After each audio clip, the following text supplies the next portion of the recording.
Stephen Kalonzo Musyoka,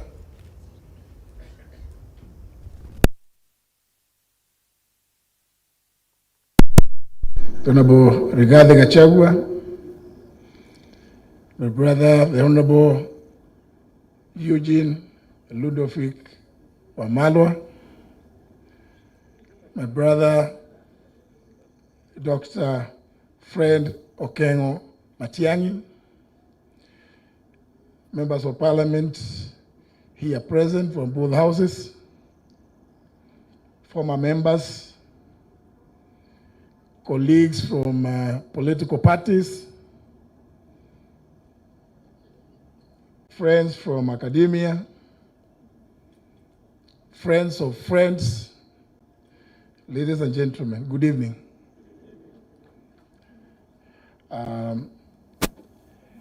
At this point, I have been requested to adjust the program kidogo ndio tusikie ndugu zetu yale ambao wangetaka kutuambia jioni ya leo. I'm quite alive to the fact that today being a Friday, I'm not trying to confirm anything that Honorable Amin Abdallah said.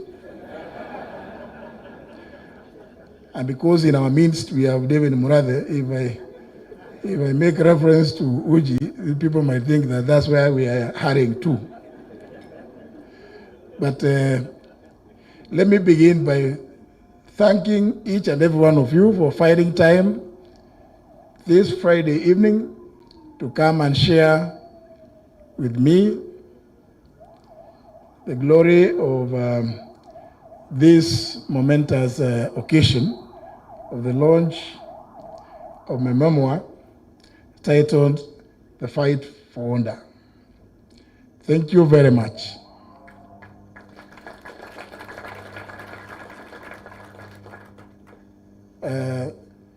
There's something that they say, I'm sure the Honorable Senator Kembi Gitura might, or Jamle Kamau, or indeed even Murathe. These are people from Muranga, and there's a reason I'm mentioning them, because there's something about Muranga.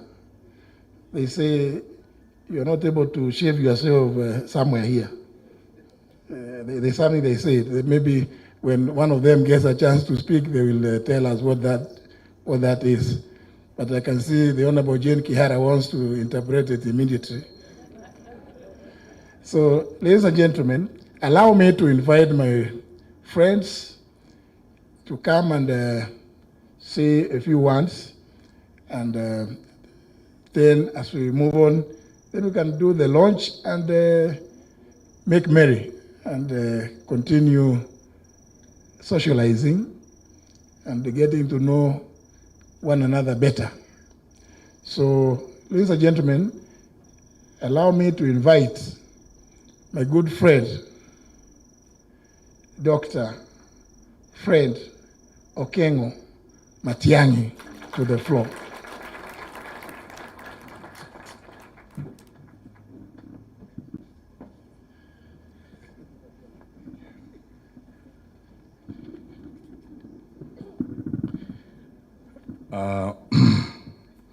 Your Excellency, Honorable Stephen Kalonzo Musyoka, Your Excellency, Honorable Gachagua, my brother and my friend Eugene Wamalwa, Mr. Speaker, and all of you wonderful people present here today.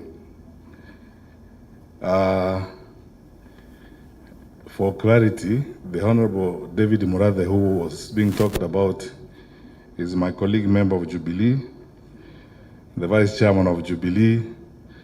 Kembi Gitura is also here, and Torome and Wanja Maina. These are now recently, for the business of this red shirt I'm wearing, some of my compatriots. And thank you all of you for being here. Because we are not going to make long speeches, I want to start first of all by congratulating Honorable Muturi for doing this book.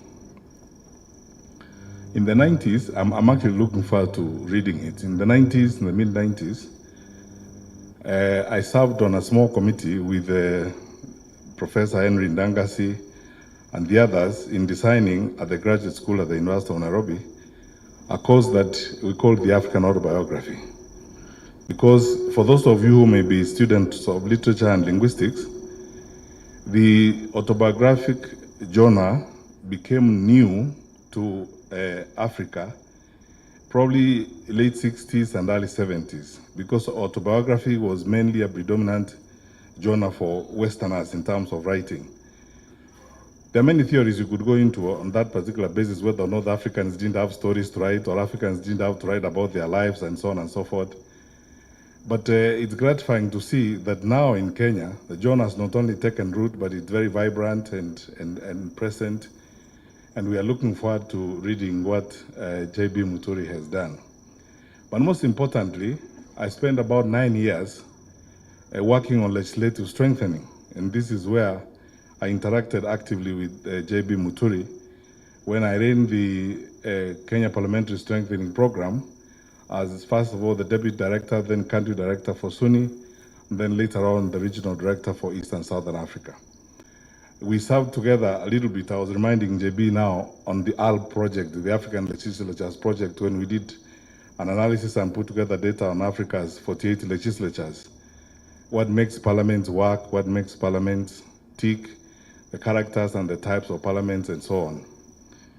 JB has always been a very resourceful person. In fact, I could be forgiven to say that on the African continent, when you look at experiential exposure and education on legislative work and institutional development in legislation, JB could be one of the about 5 or 10 who have built that body of knowledge and experience in legislative practice that you could actually consult, very much like the big speakers we consult from the Commonwealth Parliament, like the Lok Sabha in India and Australia and so on. I remember many things. I was asking Eugene what I should reveal and what I shouldn't reveal. Then Eugene kept reminding me some of those are too sensitive to reveal. But I remember how we had a lot of discussions with JB the first time we started implementing the new constitution on how the president should behave when he goes to parliament. Because the big debate exists whether or not when the president enters parliament, he should actually sit down in parliament, because the president is not a member of parliament. And if you look at the body of knowledge that exists, especially from the US Congress and the others, because the president is not a member of the assembly, he walks in, puts the report on the table, reads the speech and walks out without sitting down because he's not a member of parliament. Then we had a long evening with J.B. Muturi. And I was very fascinated by the authoritative basis on which he made his decisions. He pulled out all manner of authorities and so on.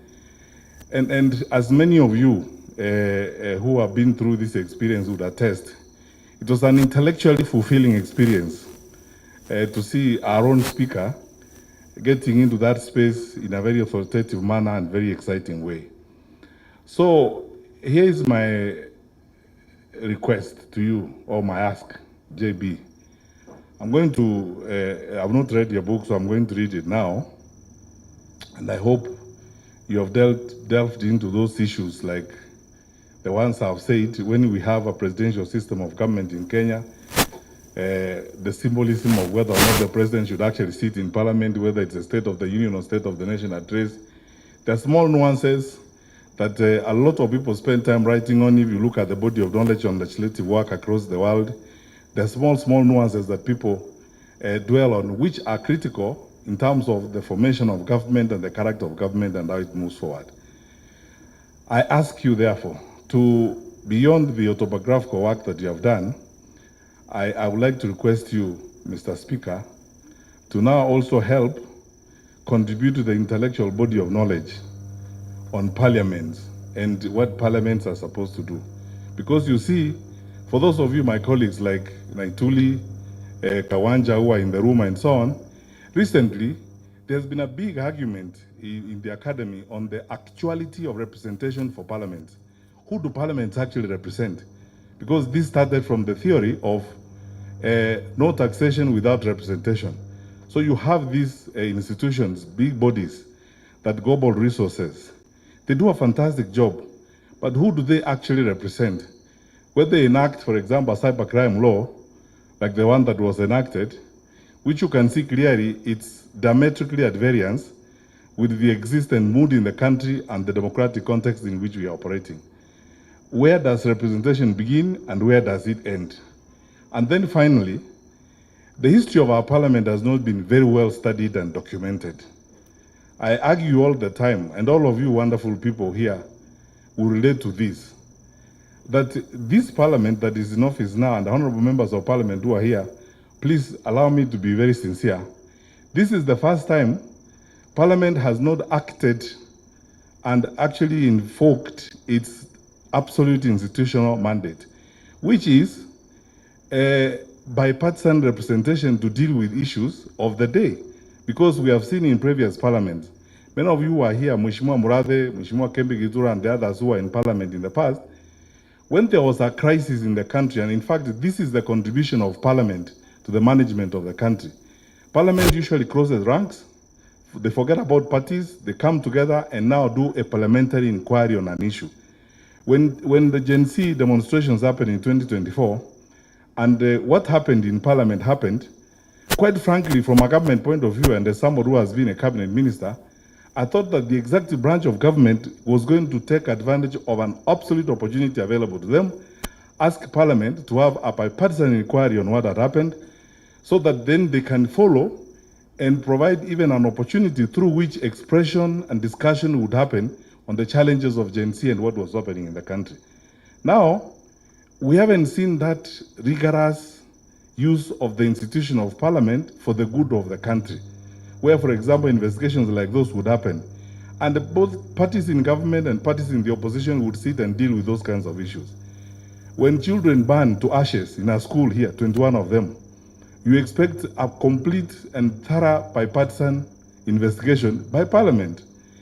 No, none of us here, I don't know whether there's anybody even in this room, who knows how many graves are in Shakahola and how many people died there. No thorough bipartisan parliamentary investigation. This is why there is now a big debate on the actuality of representation for legislative institutions. Who do they actually represent in the long run? Are they acting in the good of the people, or are they acting in the good of the political environment of the day? But anyway, such is life. Thank you so much, my brothers. And JB, you have done all of us proud. Continue to do what you are doing. But I would like to, because you have now shown us the way, please, I know you have a lot to offer. You have much more to offer than this book. So I encourage you, Godspeed, as you give us the next phase of this, and may God bless you.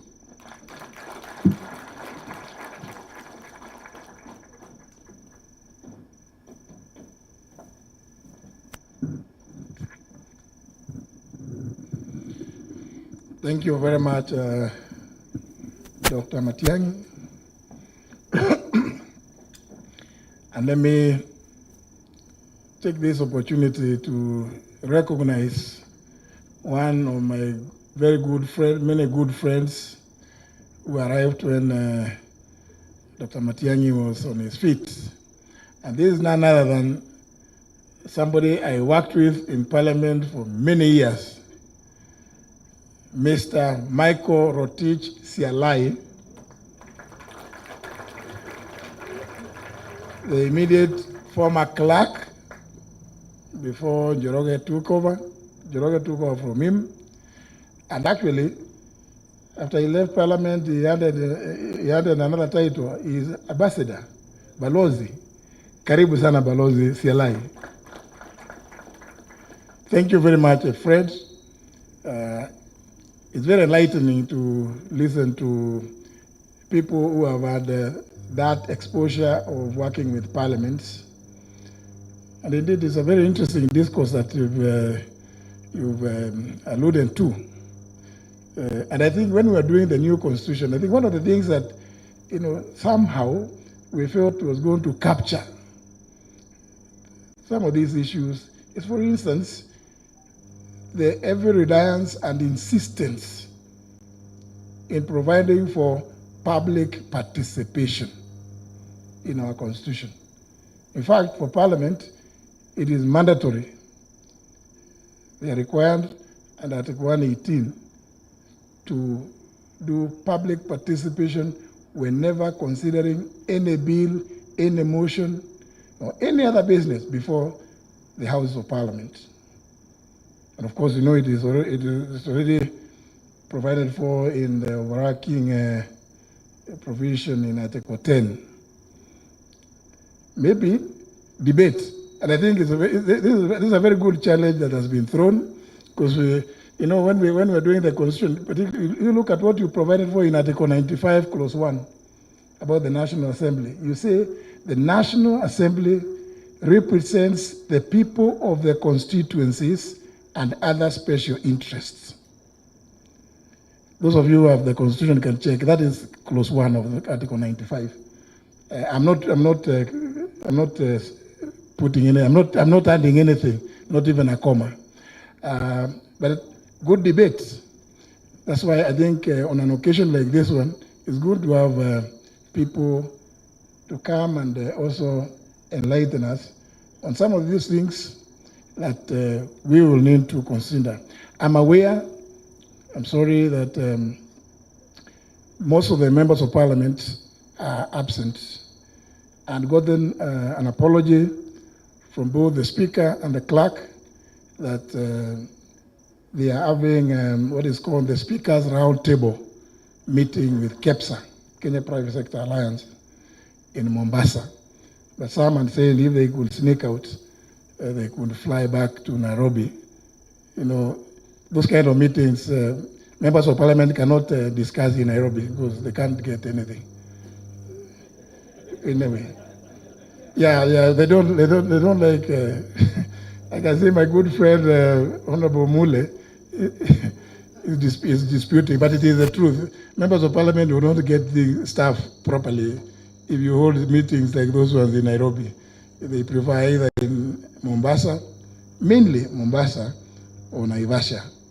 The environment there is usually conducive for members of Parliament. So that's why many of them are not here, and an apology had been given on their behalf by the clerk and the speaker. Many of my colleagues, judges particularly, obviously not able to attend because we might say some few things here which might make them shiver. But they are with us in spirit. Many of them are very good friends, people we work together. In the book, there's a lot of reference to my class of 81. So many of them have sent me messages. Tuko nao pamoja. Na wengine, they send their apologies through Amina. I think they feigned sickness, some of them. But we will deal with that at another appropriate time. With that, ladies and gentlemen, allow me to invite my good brother, the very eloquent former Minister for Defense, the Honorable Eugene Ludovic Wamalwa.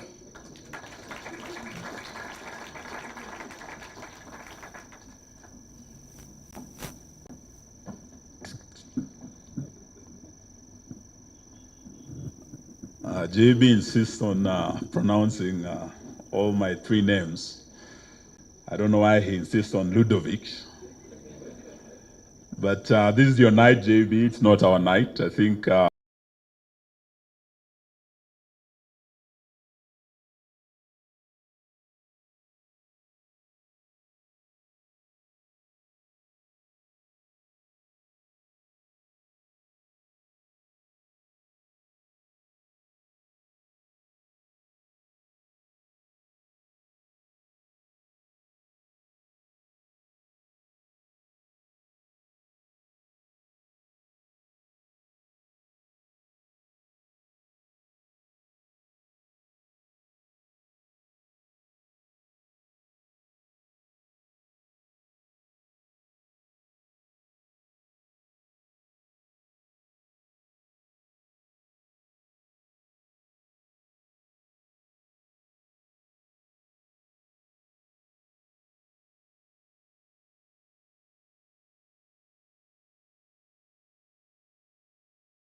Abductions.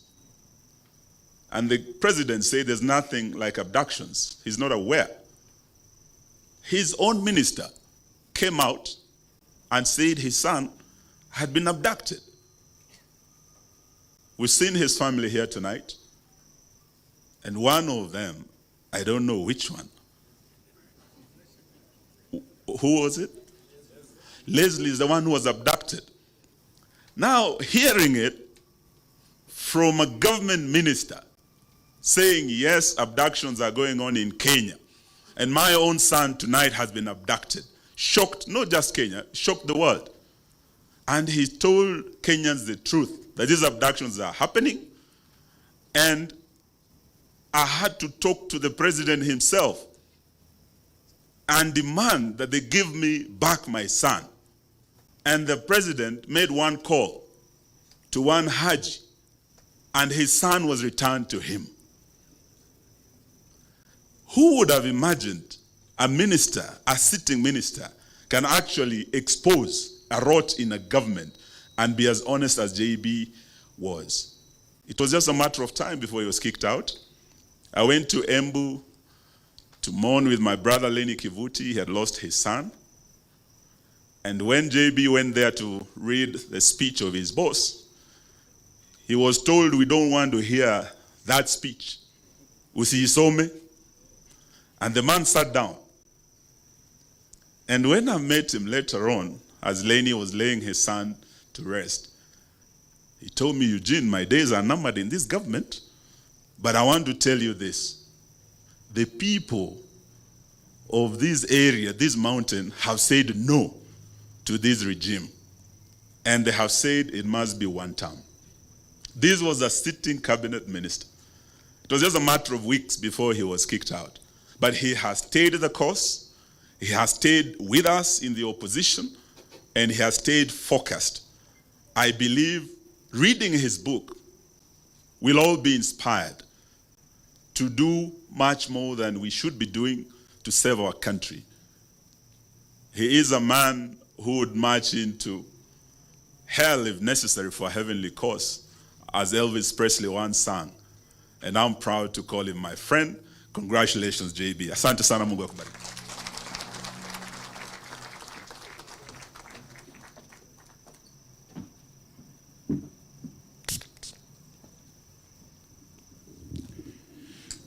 Allow me once again, thank you very much, Honorable Eugene Wamalwa.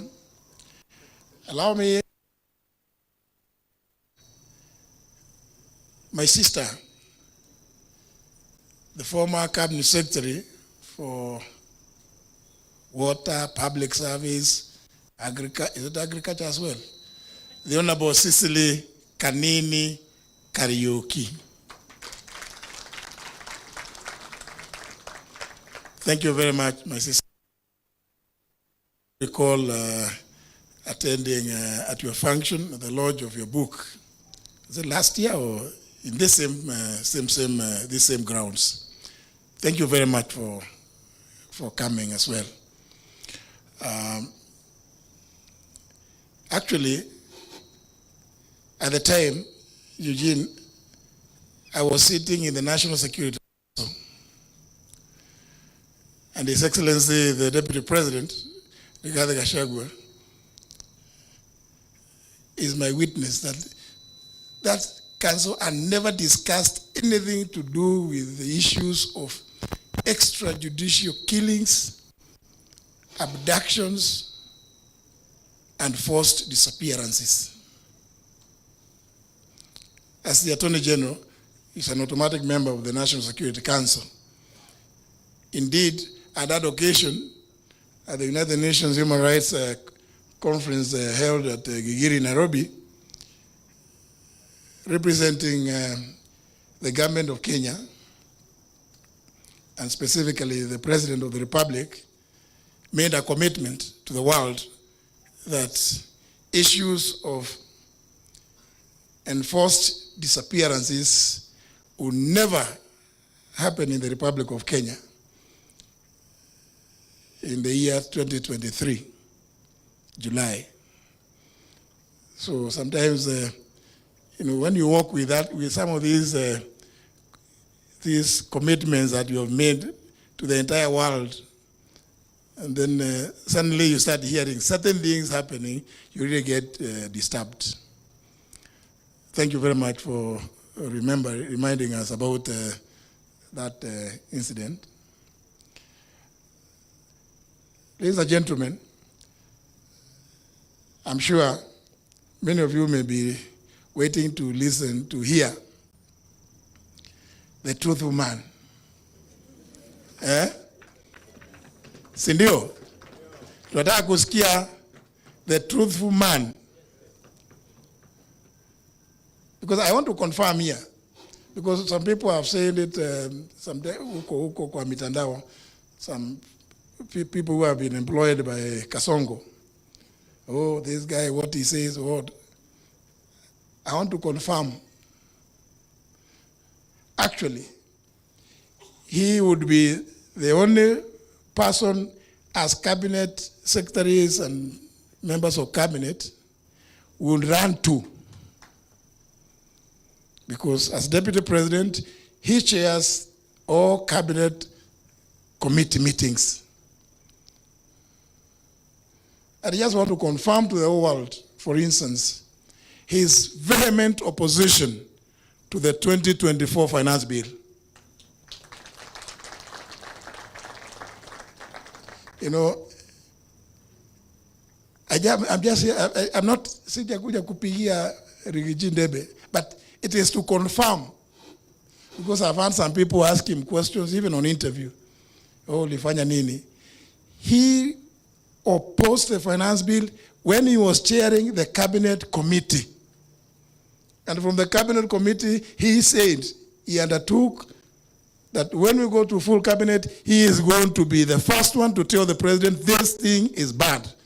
And that's exactly what he did. This is just to confirm, because sometimes people think, oh, it is the truth. And even those who are there, by the way, I extended the invitation for this launch to all the sitting cabinet secretaries. I'm sure some of them, whom I've named in the book, when you read, you'll see. Some of them, of course, in fact, some are in Embu. They are in my village, Lene, today. But the shocking thing, Eugene, was they finished, and we have also told people, since what you are being given is actually your own money, which is being siphoned out, and actually, as the EG has severally told Kenyans, itisha, wakija, itisha. Sasa what happened today? They went and gave the women only 200 shillings, and we had told the women it must be 1,000. So they say, no, you have a balance of 800. Which they didn't give, and as a result, there was only one choir, one term. That was right in our village where Lenny and I come from.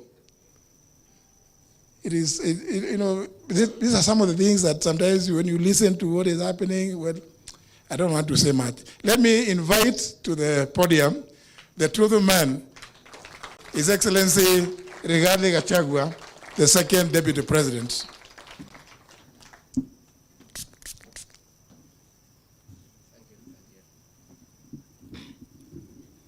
Asanteni sana.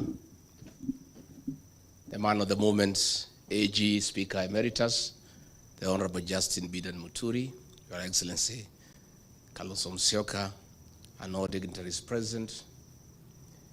Mine is just to say congratulations to JB for the great book that he has put together, The Fight for Order. And JB, my brother, my kinsman, as a student of literature, let me confirm that is a great art of work. And in literature, you evaluate content and form. at the University of Nairobi in the 80s, there were two schools of thought. What defines a great work of art?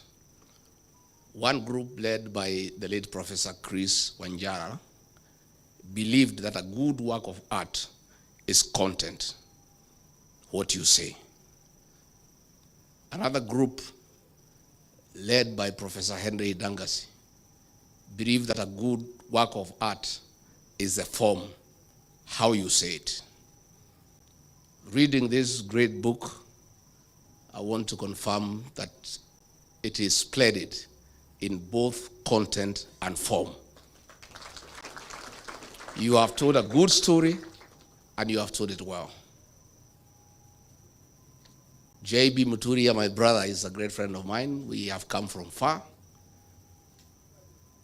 We were trying to make Uhuru Kenyatta president in the year 2002 together with Murathe.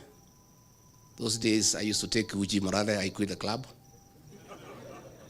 I'm still told you are taking Uji in the layer.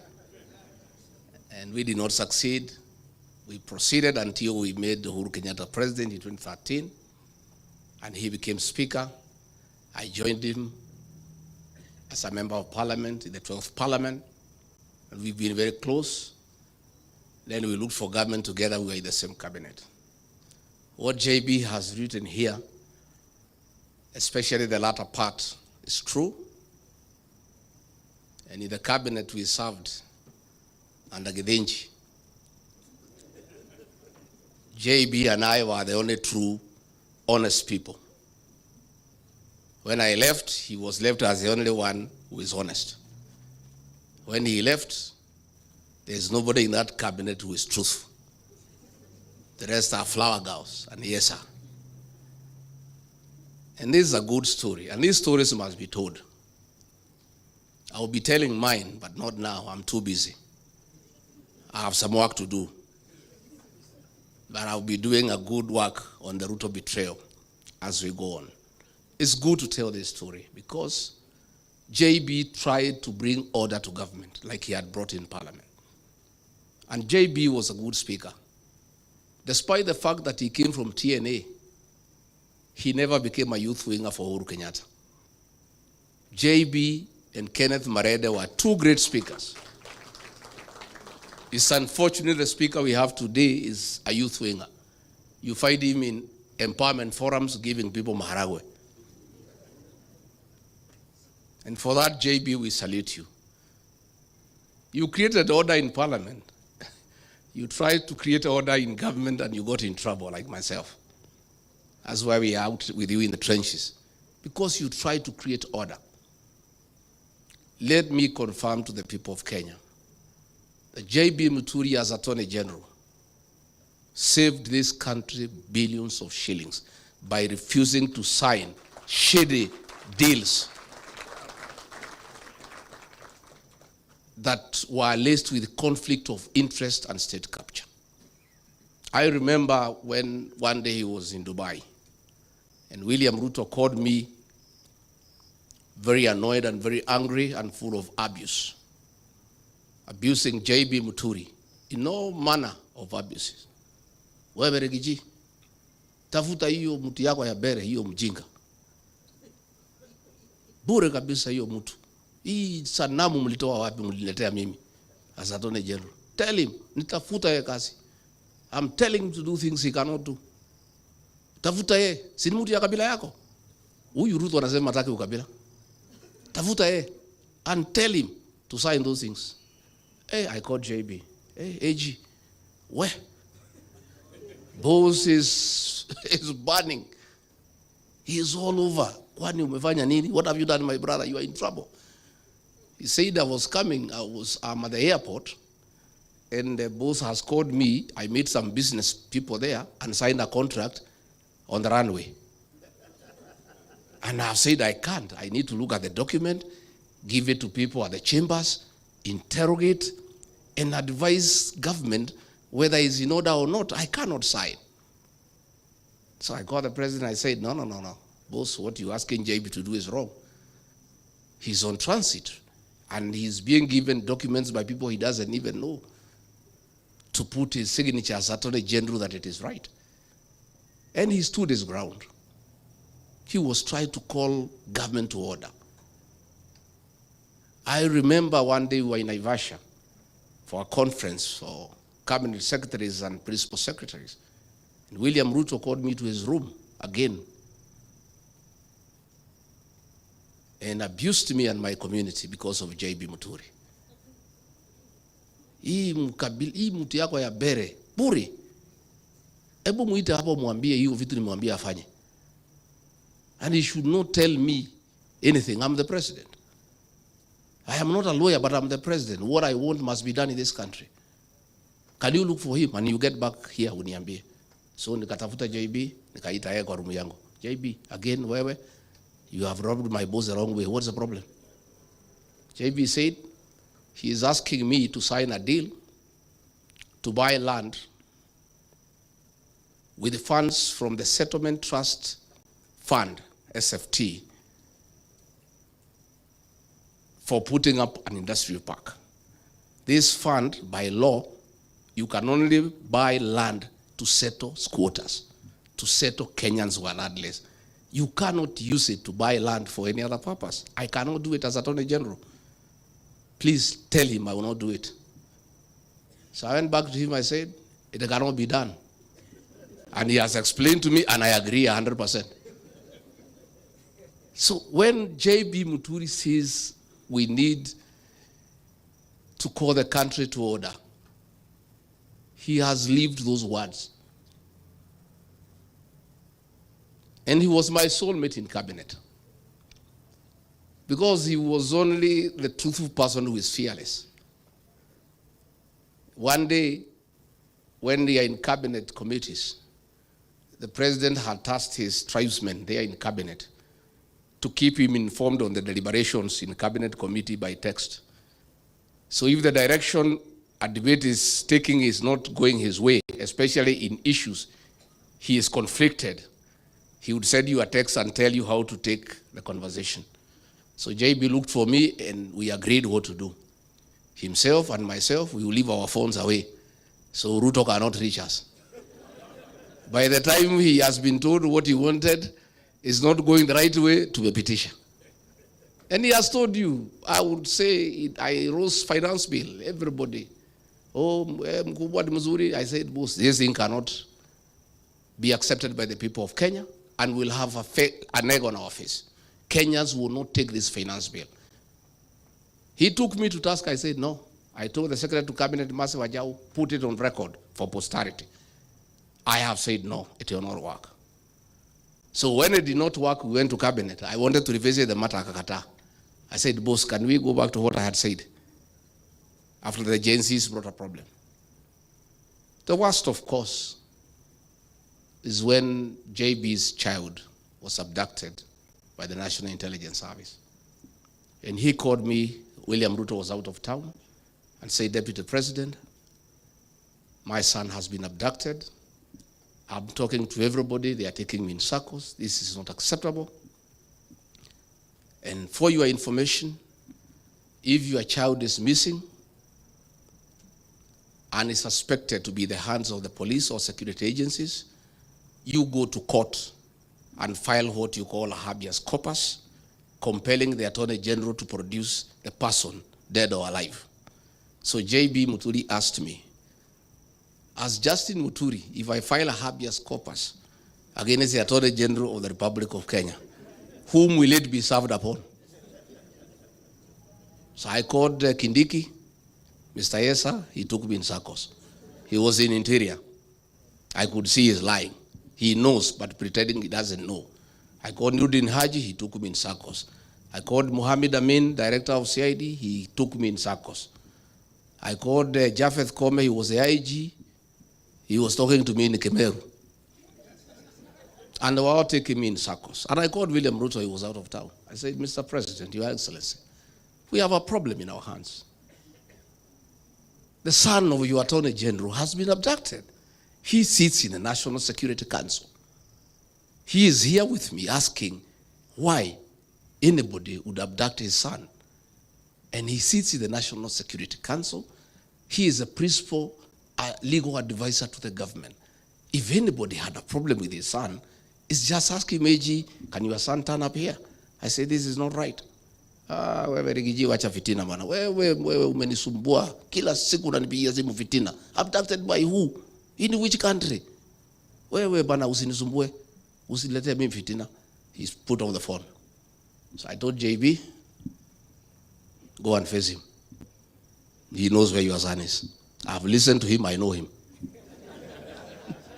And JB took my advice and I alerted him. I told him I will alert you when he arrives. The minute I was told he is 10 minutes away, the choppers were alerting, I said, be at the gate. He went and faced him head on as a man. And JB Pongezi, that's the way to be a man. And within 2 hours, his son was at home. This is what we need for this country. Most people are cowards. JB, you didn't want to waste time inviting CSs. They cannot come here. They are cowards. They don't want to be associated with you because of what you say and what you speak. Let me say finally, JB is a good man.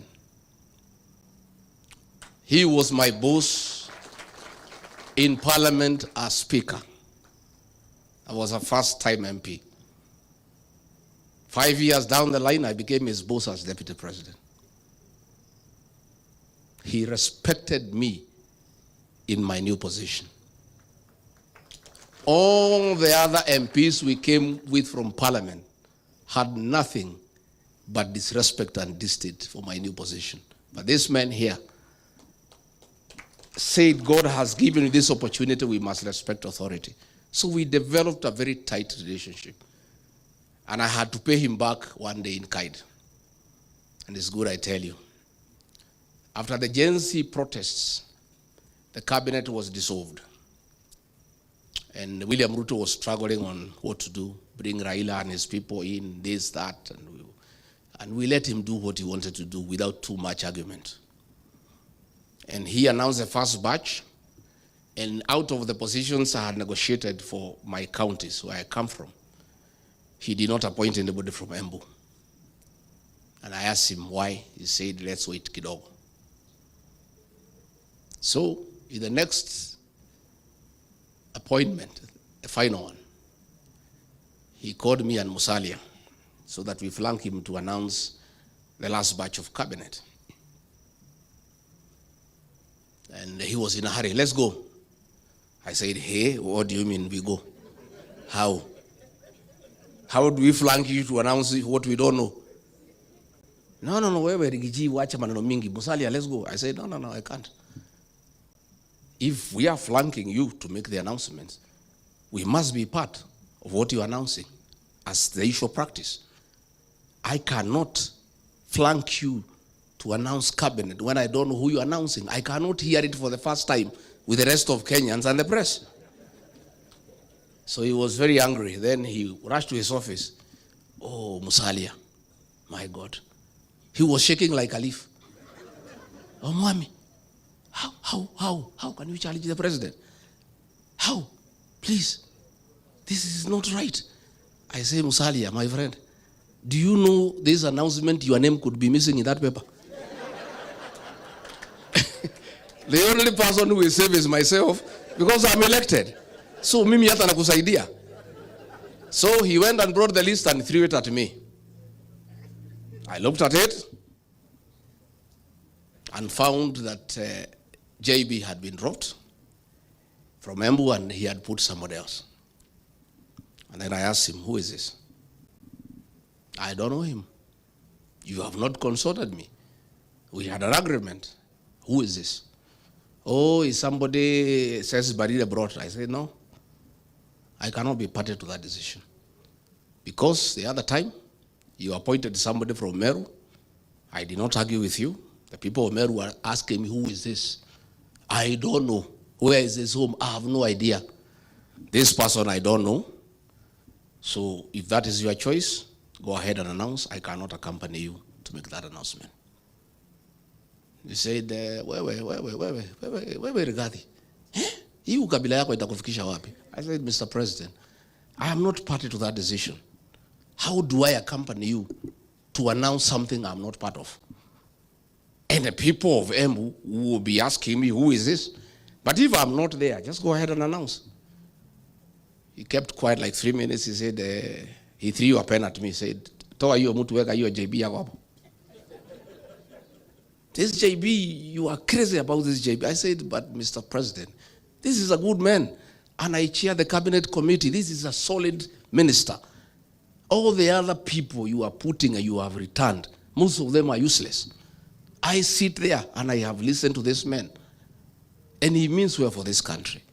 So why do you want to remove him? What is it that he has done? So he said, chukua. Mimi nikachukua kalamu, nikafuta hiyo mtu na kalamu ya wino, nikaweka Honorable J.B. Muturi. Nikamrudishia.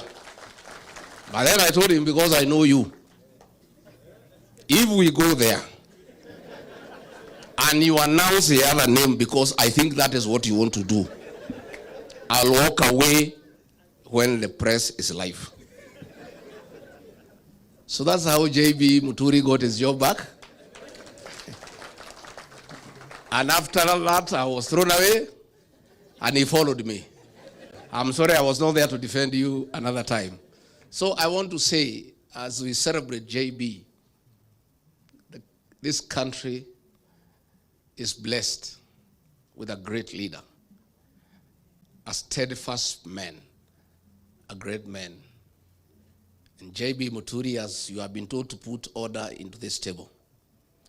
If the formula of nominating a single presidential candidate favors me, and I'm elected as president, you will play a very important role in my government.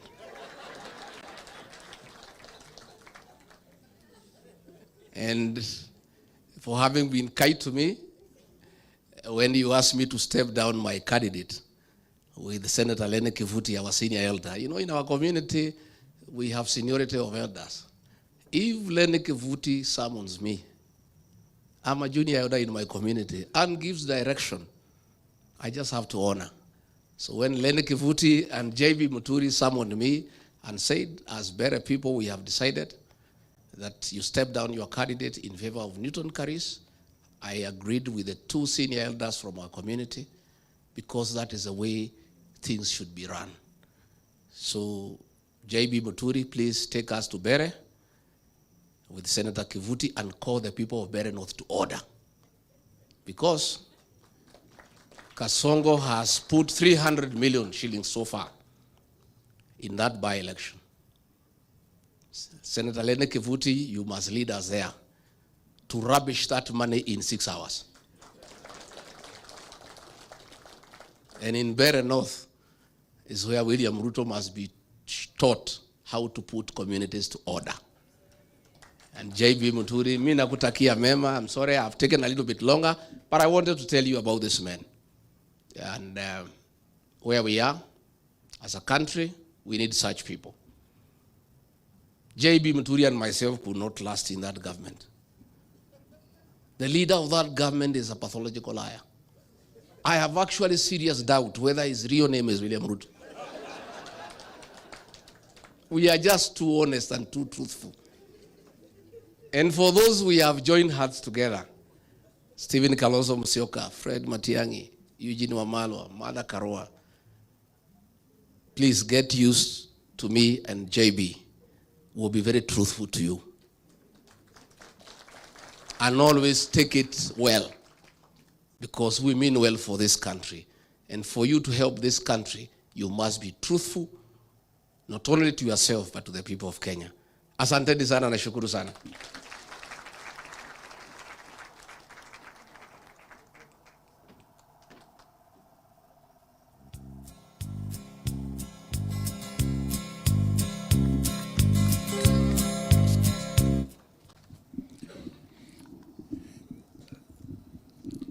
You've heard it all from the truthful man. Si ni kweli? Tumemsikia. Before we go on, let me also recognize the presence of my very good friend, the member of the East African Legislative Assembly, the Honorable James Madenge, aka Kanini Kaseo.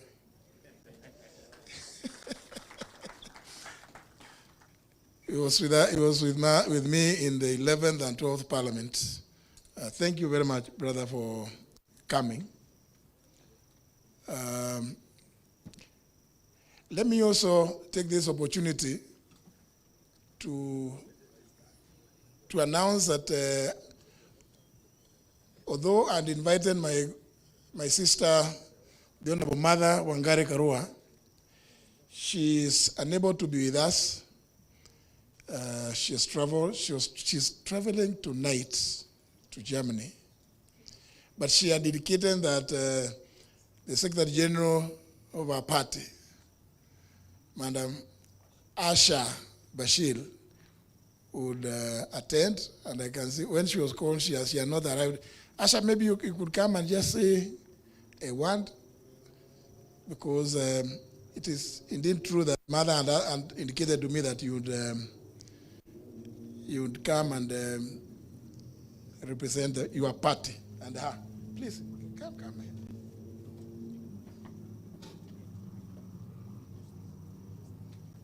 Thank you.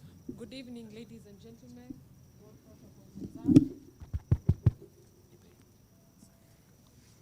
All protocols observed. My name is Asha Bashir. I'm humbled to be here on behalf of the Honorable Martha Karua, who left last night for Berlin. She gives her salutations to JB. She tells me, I tell you, that she has worked with you from judiciary all the way to parliament, and to tell you that this great book should be an inspiration to millions of Kenyans, and especially the young people of this country, to learn that with resilience and patience you learn. JB started from the corridors of justice as a magistrate, but he never decided to do things in a hurry. He decided to take each step and walk through the journey with sheer hard work, and above all with honesty and integrity. So the Honorable Martha Karua says today, let us learn and emulate JB and serve in whatever capacity, not out of greed, but out of conviction that the country and the world deserves a better place. Mine is to thank my chairman at the commission and to wish him all the best. I can't wait also to read this book. As a young person, we will learn from you. So thank you so much and have a lovely evening. Thank you very much, Asha. MC, you want to changamsha kidogo? Asante sana. Mheshimiwa, thank you so much. And to our excellencies who've spoken and wengine wengi. Just a little bit of interlude from Bana Mazembe kidogo tu, tuchangamke kidogo tu, and then we'll go to the final session of our speeches today. Asante sana. Thank you, Mheshimiwa. Asante.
Ona sasa we mama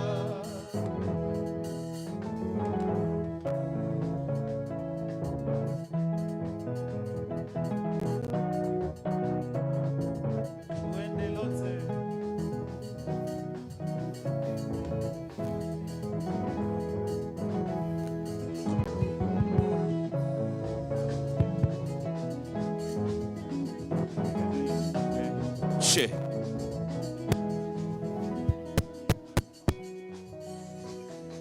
Ladies and gentlemen, Bana Mazembe tafadhali. Asante sana. Thank you so much. Asanteni sana kwa wageni, distinguished guests, excellencies.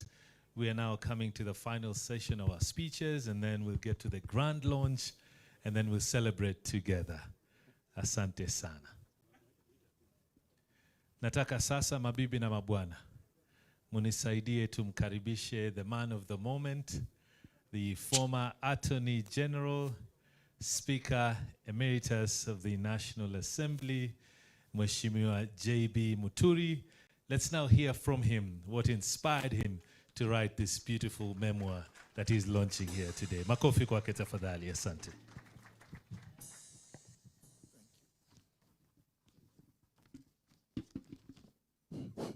Thank you, MC. Your Excellency, the Honorable Stephen Kalonzo Musyoka, Your Excellency, the Honorable Rigathi Gachagua, Honorable Eugene Wamalwa, my brother Dr. Fred Matiang'i, members of Parliament here present, both current and former, friends,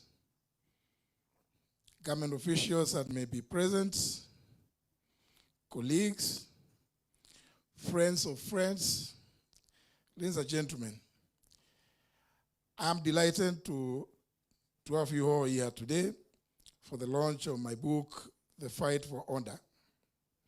It's a good thing to have friends among the guests here to hear me speak and to share in the celebration of this milestone. Let me say, I'm happy I've told my story as candidly as I could.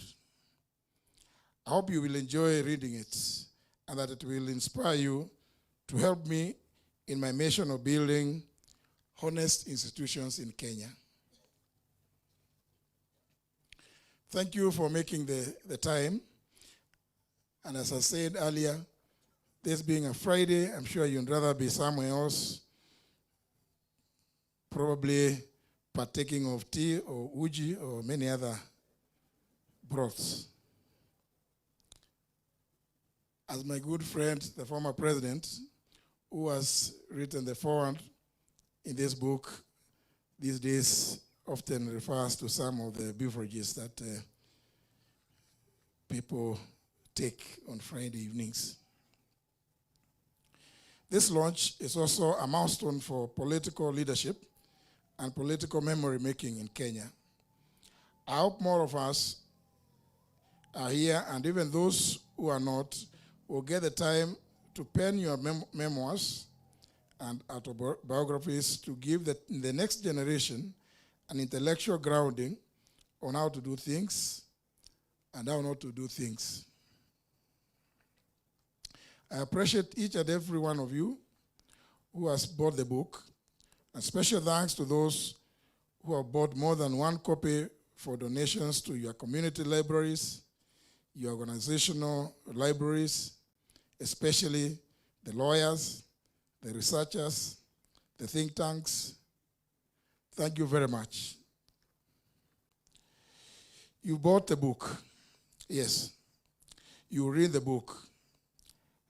I really love to know what feedback you have for me. This will not put me in a better position to improve in any future editions. So please don't be shy in your reviews. You already had Senator Lene Kifuti challenging me to proceed to begin doing another one. When this book came out, a lot of people, especially those from the political class, were very, very afraid. They thought and put their names down and exposed them. You know, when you are the Attorney General, you know very, very many secrets. I can tell you without fear of any contradiction that the stories I've written about my time in Parliament, my time in the Cabinet, and my time at the State Law Office are things that all happened. There's quite a lot that I didn't put in the book also. There is only so much one can say in a book that is about 450 pages. This book is really a moment of personal reflection about my time in these important offices. To my friends from campus, normally call ourselves the class of 81, I know you remember that day when we met in 2021 at my place. We sat, we broke bread, we ate some nyama choma, had a lot of uji and tea, and danced. And I also told you that I was writing a book, and you thought it was a joke. Here it is now.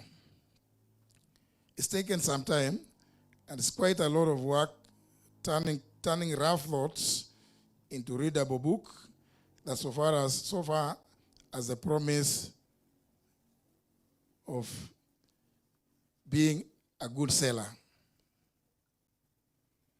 There are many themes in the book, but there are five ones that I would like to speak about. In the first chapter, I talk about my upbringing. It's just a reminder that in my life, those early formative years shaped who I became. Very soon I'll be 70 years. There are people who help you turn out the way you are, and those people are unforgettable. I speak about my high school head teacher. I speak also about my primary school teacher, one Mr. Lincoln Jero, who taught us the power of handwriting and how to write well, how to write legibly. That has stuck with me. And although it's many years now, I may not claim to write as legibly as I used to do those years. I also write about people who taught me values and how not to take shortcuts. Yes, I gambled in high school. I fought with teachers to run plays. I was not a model student in that sense. And I think that is why I learned my lessons at Kangaroo School. Next, I tell the story of the university years. I never at university imagined I would turn out to be a politician, a speaker, an attorney general, and a cabinet secretary. Life worked out that way as it did. I even wanted to be the president of Kenya just the other day. And here I am telling you about it. Indeed, the party I lead, the Democratic Party, has in its constitution that the party leader is always, invariably, the presidential candidate of the party in any general election, unless the party enters into a coalition agreement with other parties. I studied law and worked in the judiciary. I moved around the country, understanding the law, seeing how justice is done and not done in some instances. These days, I see lawyers complaining about delayed cases and judges complaining that they are overwhelmed. And in my days as a magistrate, I would get to the office very early and made sure that I did not have much on my entry. And even new lawyers reduce the games that you play on people to delay cases whenever you appeared before me. The weaknesses in the criminal justice system are well documented. But we can expedite the delivery of justice and make this country indeed and truly a country of the rule of law. It is doable. We probably need to look at our work ethics as people serving Kenyans. Kenyans need speedy justice. Can you imagine somebody fighting a case for 20 plus years or even 30 years. And this is not a story. There's a case I dealt with that stuck in the courts for years after I left. I'm not even too sure that it has ever been resolved to date. I also write about leadership culture in Kenya. The lowest point in my career was the frame-ups when I was in the judiciary. I write all about it, and I learned that in leadership and in politics, the backstabbing never stops. The backstabbing never stops. In the judiciary, in politics, dealing with KANU, Jubilee, and even now, Kenya Kwanza. It was constant backstabbing. Indeed, the Honorable Rigathi Gachagua has just alluded to some of those instances. Fitina mingi. A lot of snakes, hypocrites. Yes, you know them. Help more colleagues can tell their stories. Labda tukianza na Rigiji. Stories would be amazing about what I talk about: hypocrisy, backstabbing, hypocrites all over, conmen, fitina mingi. I also write about the legislature, the legislative politics, and the Parliament of Kenya. The Honorable Amin Abdallah alluded to this. As the first speaker, under the 2010 Constitution, setting up all those structures, you learn a lot about change management. I write about what my friends in the media called the supremacy wars, the Senate versus the National Assembly. Some people think that the fights were personal. No. The issues we were fighting about, like the division of revenue laws, are still there. I say in the book, unless the Constitution is amended to better define the roles of the two houses with regard to the budget-making process, the fights will continue regardless of the many advisory opinions that may come from the Supreme Court. I write about the Constituency Development Fund, now called the National Government Constituency Development Fund. I say it in the book that this fund needs to go. Members of Parliament here present, please don't start throwing stones at me. I'm just saying what I believe in. I've given reasons. With the devolution, we need to get serious. I don't like it when I see many of my governor friends going to State House to, in quotes, beg for development, close the quotes. Look at the Constitution. You need to negotiate your pound of fresh. When you sit in the summit, chaired by the president, and at the IBEC, those are the forums that we have to discuss and debate issues about what resources need to go to the counties. Don't come to Nairobi to beg the president for development. The more you beg, the more you are entrenching the culture of an imperial presidency. And that we must appreciate has been done away with in our 2010 Constitution. So governors, please, stop this habit. You are taking the country back to the era beyond 2010.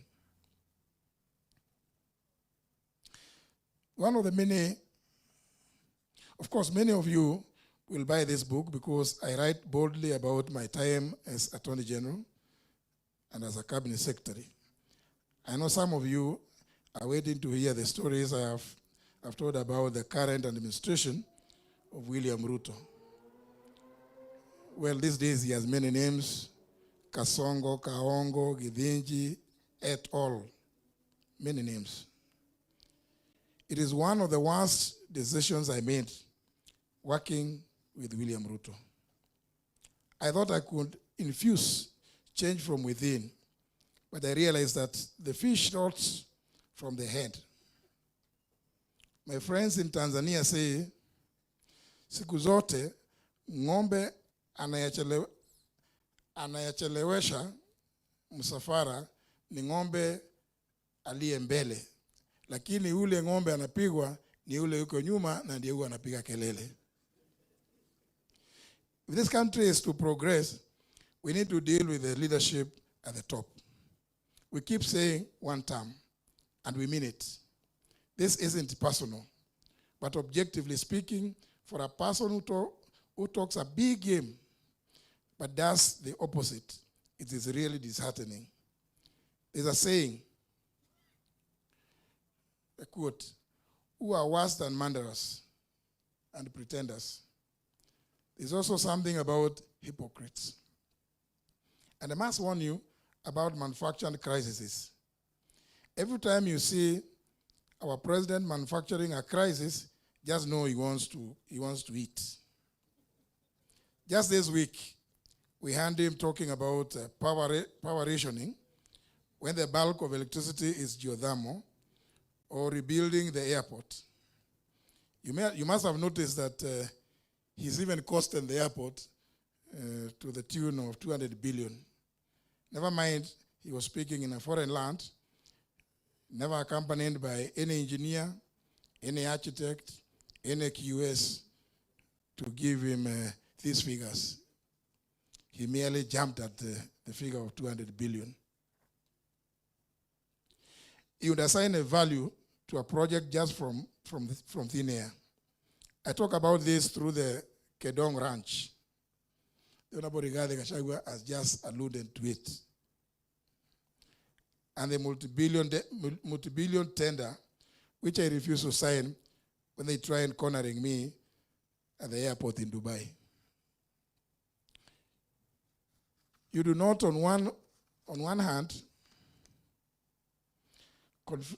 collect hundreds of billions of shillings and then make the government borrow its own money. And then you go to international fora and complain.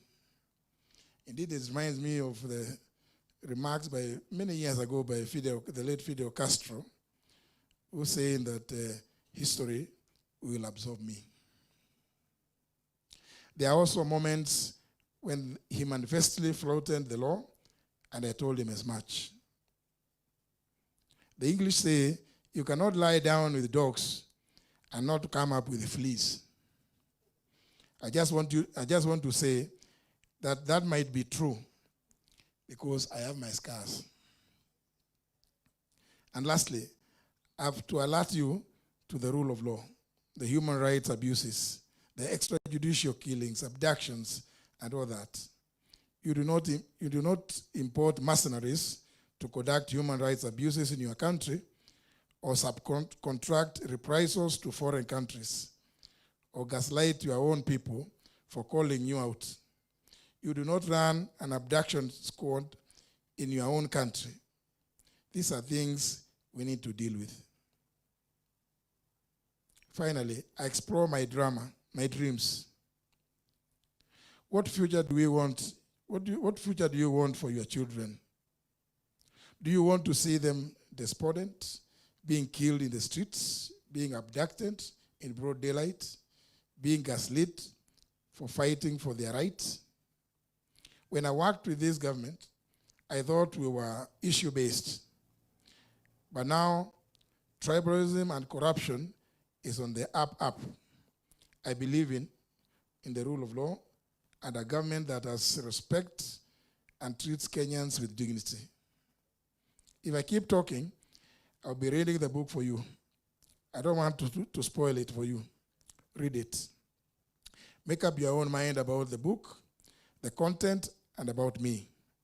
And then decide what you can do about it. I hope you come to the conclusion which my good friend, Honorable Wamalwa, has said, one term.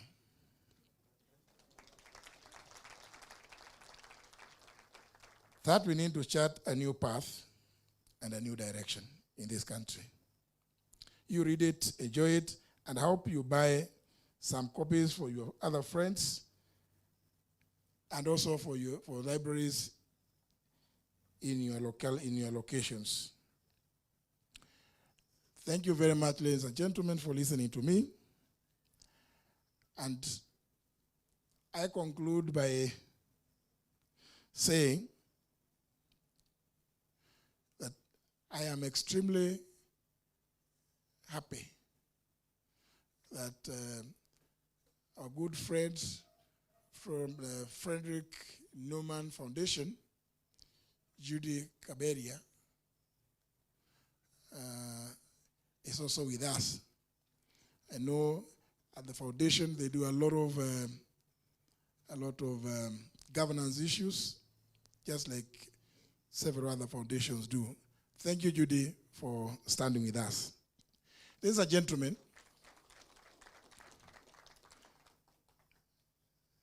I apologize for having to read this because I wanted to make sure that I make every point that I intended to make. With those many remarks, it's now my pleasure, ladies and gentlemen, to welcome on stage our chief guest,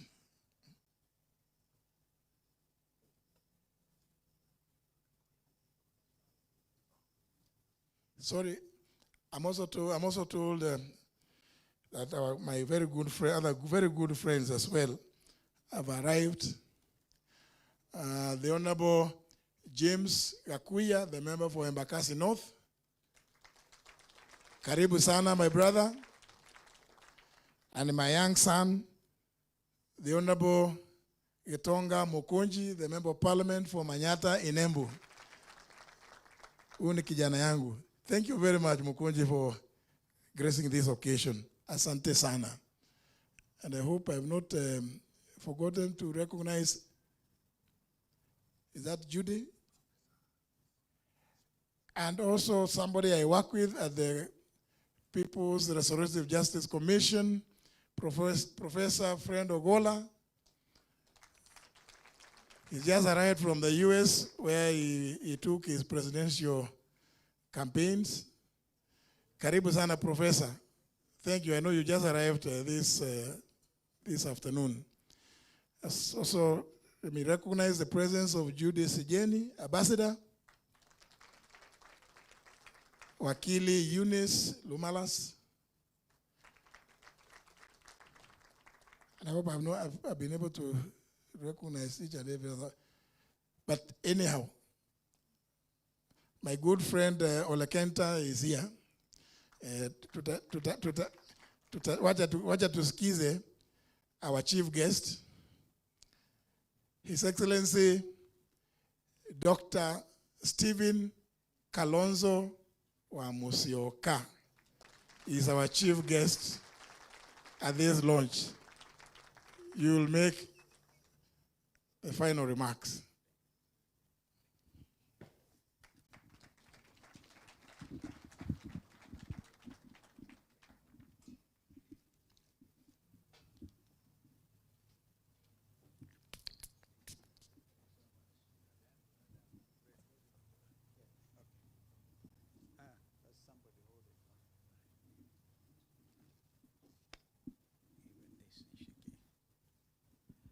Thank you.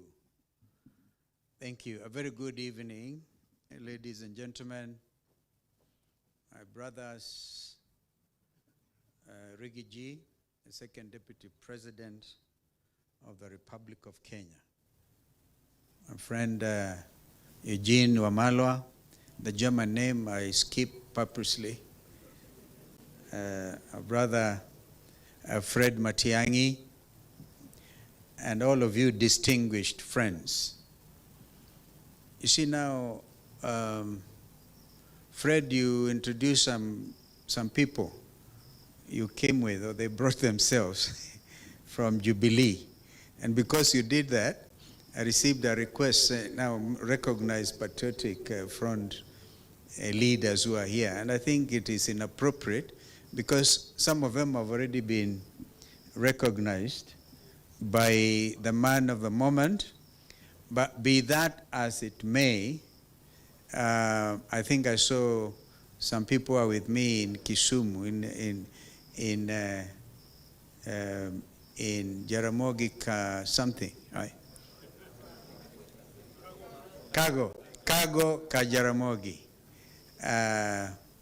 I saw Mukunji there with me and Cicely, and even those ambassadors are there, Sijeni, and I think Lumalas was there.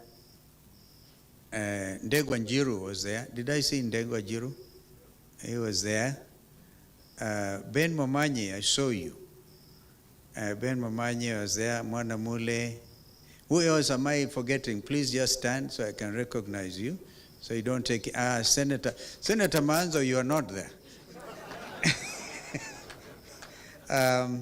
But he should have been there. I think he thought he should have been there, and others. So I'm not able to see who is right at the back. Or is it Wakili Boniface? No. So, ladies and gentlemen, I'm here to do a very simple thing, and that is to launch this book.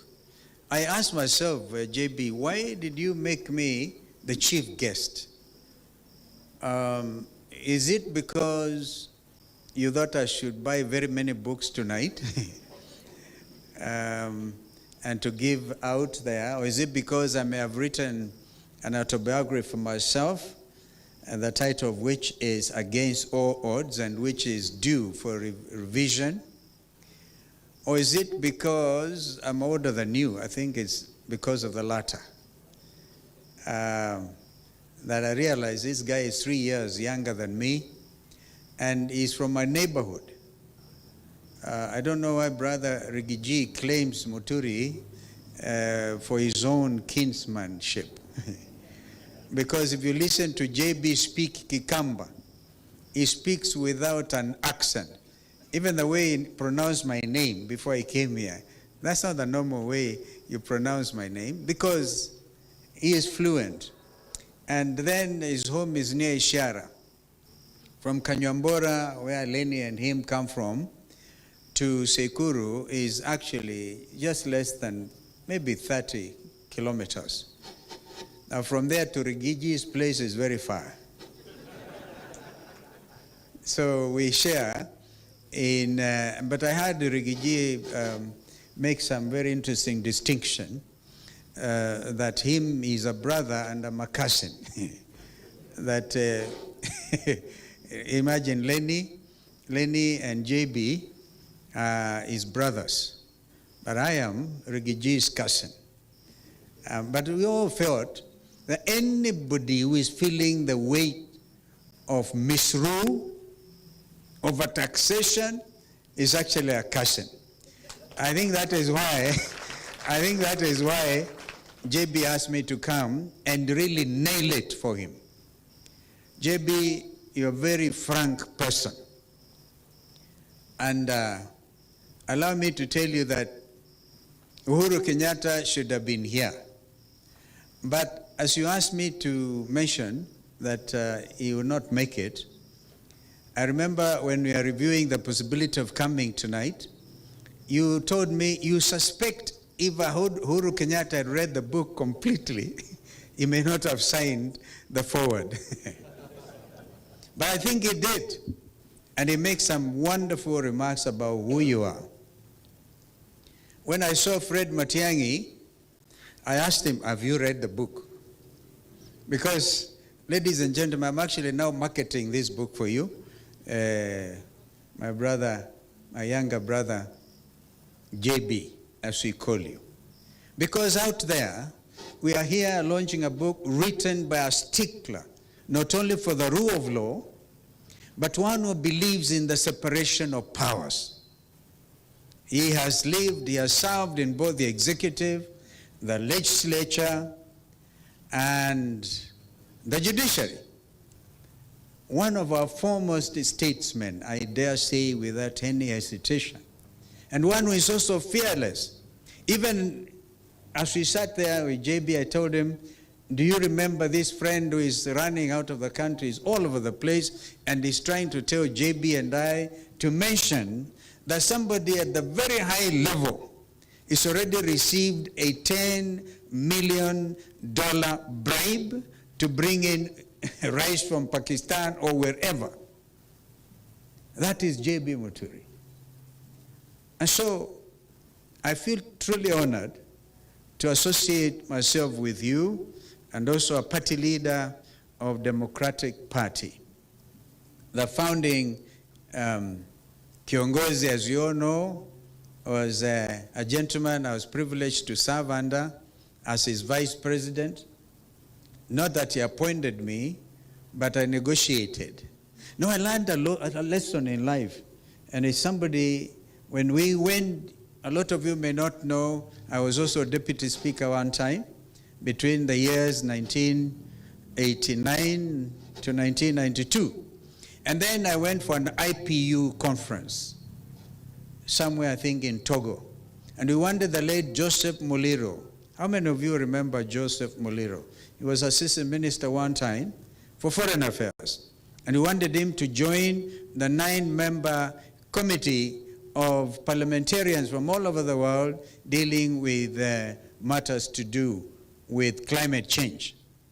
And so we had some formidable challenges from that region, some of them claiming authority of their speakers.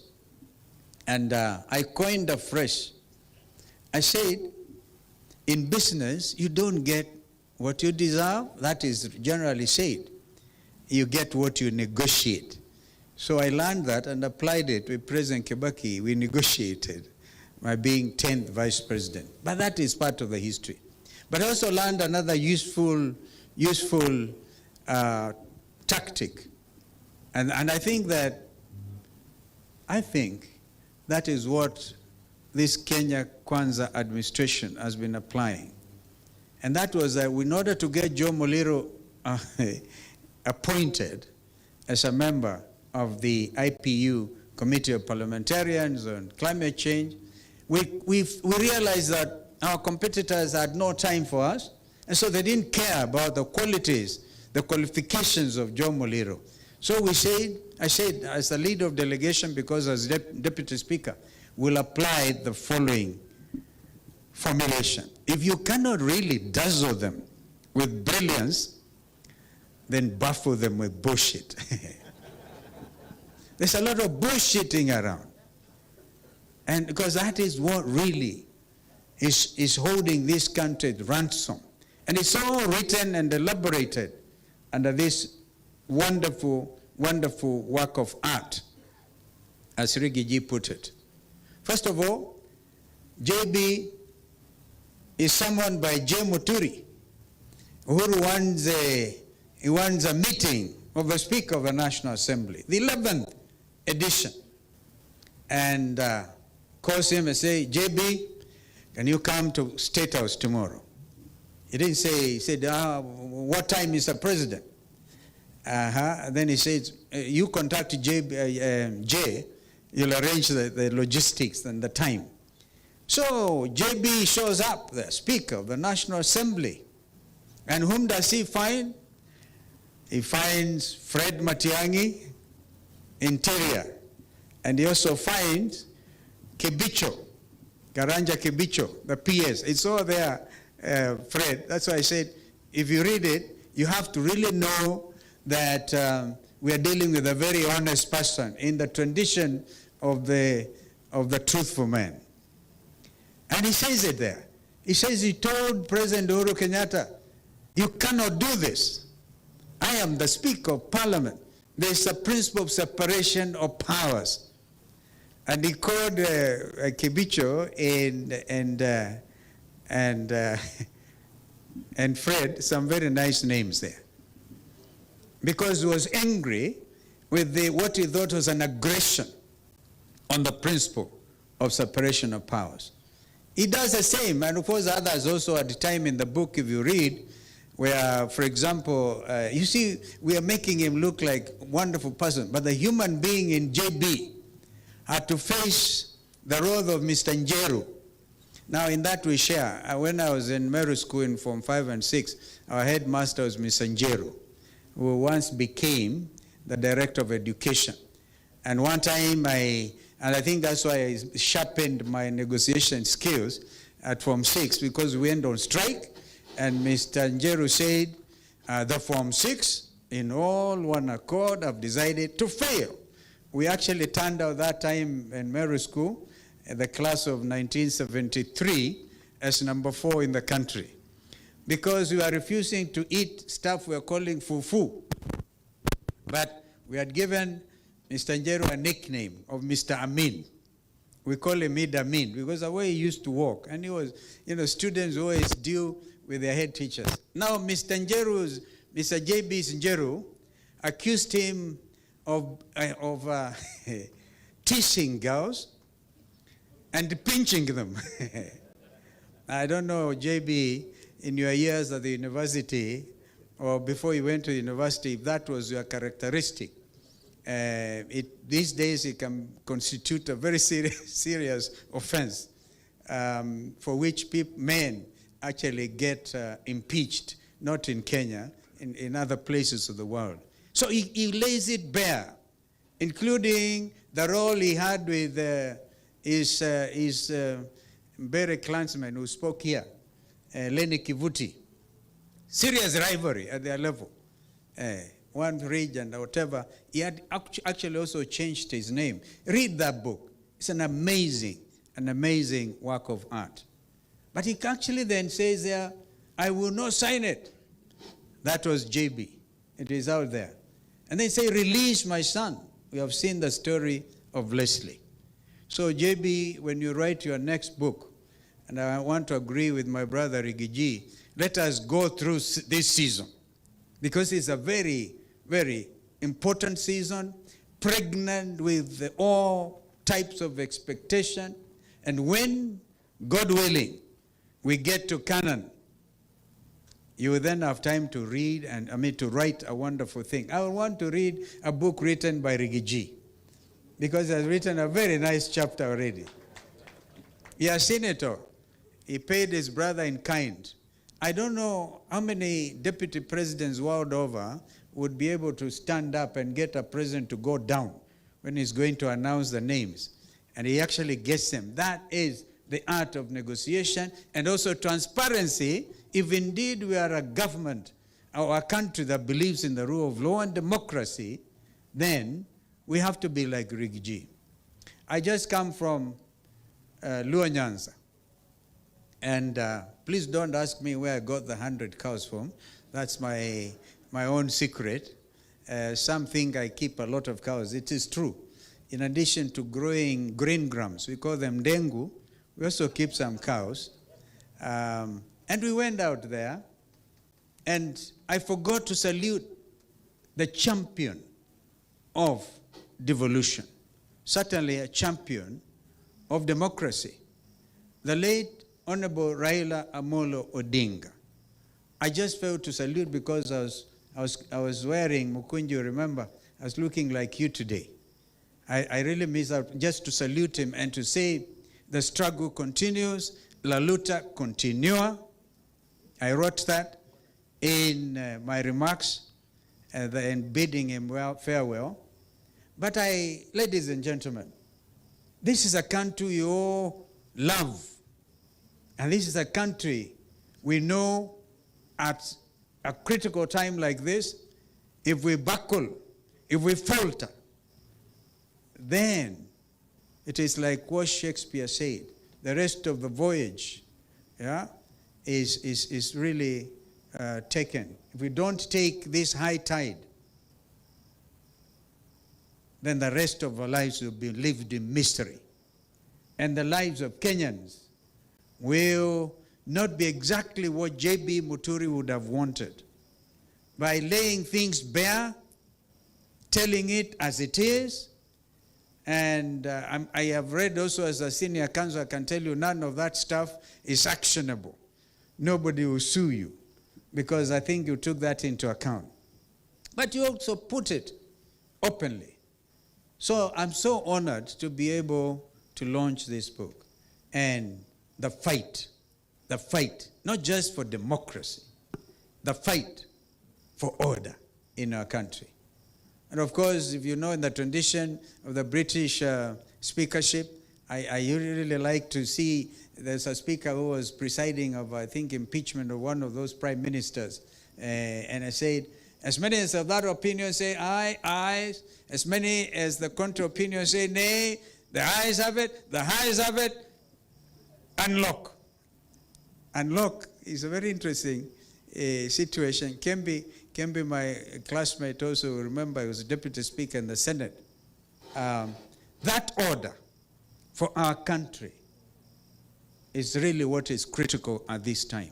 And I want to urge of all of us as we read this book to unlock our country, to realize that we cannot live in a country that believes in abducting his own children. And I think in one, he quotes that proverb, JB, in one of quoting that African proverb, when an hyena wants to eat his children, the hyena looks at them and says, "You smell like a goat." We must do whatever it takes. We do not have another time or anything to squander. We have a country literally to liberate and to live the spirit of the young Kenyans who have become a phenomenon world over. Who would have imagined that the very suave Tanzanians, suave, wa Tanzania wanasema, badala one of them is said to have come through Isabenian border up to Nakuru, akasema, and I must conclude, akasema kwa hoteli moja pale owned by a cousin ya Rigiji, akasema naomba chai. Akamwangalia, akasema, akampatia kikombe kimoja na siagi, mkate wa siagi. Tanzania suave, kapatiwa. Kamaliza, Mtanzania alikuwa na njaa kidogo, akasema, naomba uniongezee. That hotel na kama, sikiza bwana, hapa kuna cha bure. Hapa kuomba, uombaji ni kula hapa na kulipa. Hakuna cha kuomba hapa.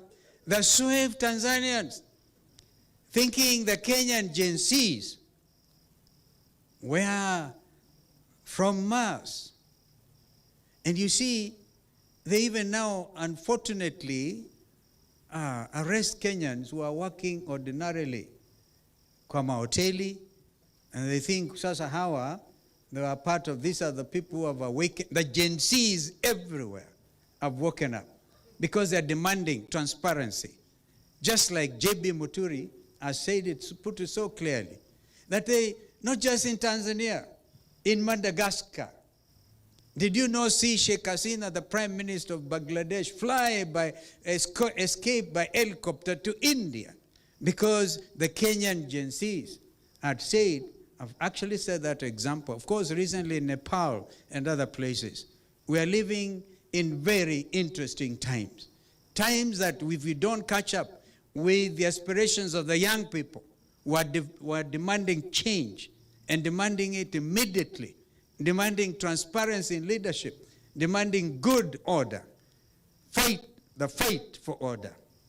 Maybe, ladies and gentlemen, I want to ask us to grasp, to take hold of this moment and change our country for good forever. Thank you so much, JB. Congratulations. If I say the fight for order, I will add Joey. Joey. Yeah, you know, buffaloes. I'm a buffalo soldier. I hope if I've annoyed you, I do not ask for your forgiveness. In the spirit of JB. Asanteni sana. So we're happy to launch this book. And please read it. And if you find it affects you, that is JB for you. So we're happy to have you. Can I now move? Thank you. Ladies and gentlemen, a round of applause for His Excellency, the Honorable Kalonzo Musyoka. Thank you so much. Let me invite you to the booth where we're going to be launching the book officially. May I also invite all the excellencies to come. Oh, sorry. Sorry.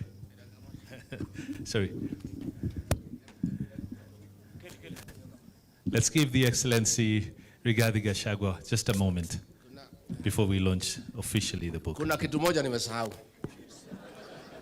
The nickname ya JB Muturi, he is also called Anthony Jeru. Do I tell you how the name was arrived at? You heard me the other day crying at Thika Greens addressing lawyers about the quality of leaders from my region. You heard me cry and pleading with lawyers to save my community by electing leaders of high quality and integrity. So these men, we went for a function in Embu. A senator had been elected in Embu in his party. When he rose to speak, this man was an Attorney General. He who didn't know what is Attorney General, he said, Mr. Anthony Jeru. That is the kind of trouble me and my region are in. Asante sana, Your Excellency. Thank you so much. A round of applause for Mheshimiwa Rigathi Gachagua. May I invite our Please, for the rest of us, please be seated because the photographers would like to capture the picture. Your Excellencies, may I call you here? The chief guest, together with His Excellency Rigathi Gachagua, Mheshimiwa Matiang'i, Mheshimiwa Eugene Wamalwa, Madam Asha, tafadhali njoo. Mheshimiwa, just to guide you, all you need to do is just cut the ribbon and the rest is automatic. But be careful, we'll have pirates. I'll give you 5. 5 going down. At the count of 5. Going down. We all count together. 5, 4, 3, 2, 1. Go. And there you have it, ladies and gentlemen. Makofi. There you have it. The fight for order. Officially launched. Bwana Mazanga. Tuendelee kidogo na muziki hapo DJ. Asante sana. Naomba ushers tupatieni vitabu. Principals waweze kuchika vitabu for the photograph tafadhali. Tuwapatie principal.